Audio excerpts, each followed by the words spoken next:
Yun. Nakapagpahinga naman tayo. So, ngayon naman, susukatin natin yung pa-uwi. Kasi puro akit to. Meron 9, 14, 9. Malit lang. 9, 14, 12. So, yun yung ano, ahon dito pa uwi.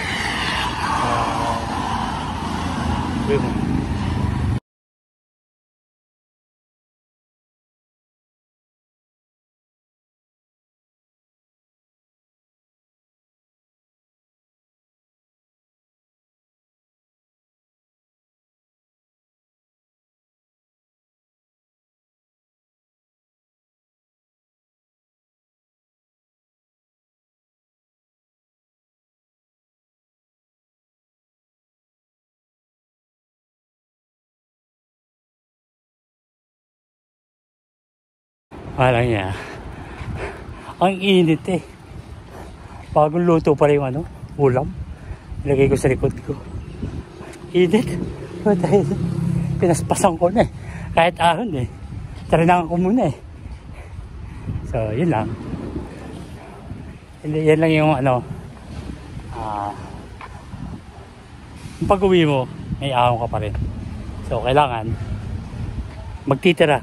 At magtitira ka ng pang-uwi. So, hindi basta uuwi. So, kailangan may baka ka pang-uwi. Kung hindi, ay, tulak. So, yun lang. Diyan lang nagtatapos ang ating ride. Yun lang yung aking training route. So, paano ba ako mag-training? So, walang pahinga. Walang inom ng tubig. Walang kain. 70 kilometers. Take note. Ang gamit ko pa ay pang long ride. So, meron pa akong pang training talaga na coach. So, yun lang. Yan lang nagtatapos ang ating ride.